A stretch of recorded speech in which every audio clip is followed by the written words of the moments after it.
Da na sani da ba zan zo da littattafai har guda 500 gurin muƙabala ba. Inji Sheikh Abdul Jabbar Nasir Kabara.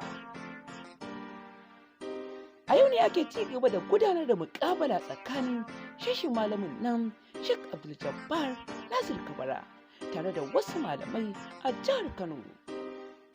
A karon fari, Sheikh Abdul Jabbar ya amsa wani laifi a gurin muƙabalar, inda ya amsa cewa na yi laifi a hukunta ni. An kunna jawabin da malaman Kano suka gabatar wa gwamnatin Kano kan kalaman Sheikh Abdul Jabbar Nasir Kabara. BBC Hausa ta rawaito cewa Malam Bashir ya sake dawowa a karon farko bayan saka jawabin malam na korafi akan Abdul Jabbar da suka gabatar a gaban gwamnan jihar Kano Dr. Abdullahi Umar Ganduje.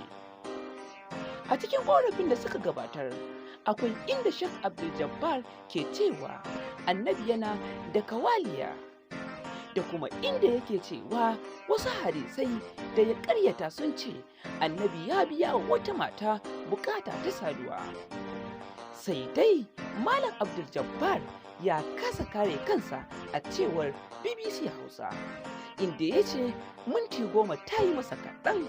A bisa dokar muƙabala, ya ce kuma in dai ba za a bi dokokin Ubangiji ba, to na yi laifi a hukunta ni.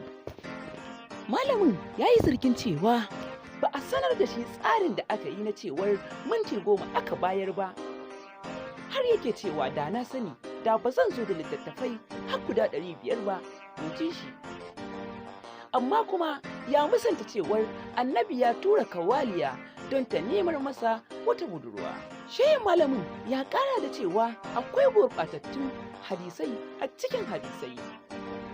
Don haka ya nemi da a bashi damar kare kansa yadda ya dace. Ku ci gaba da kasancewa da amintacciya Hausa TV domin jin yadda za ta kaya. Mun gode.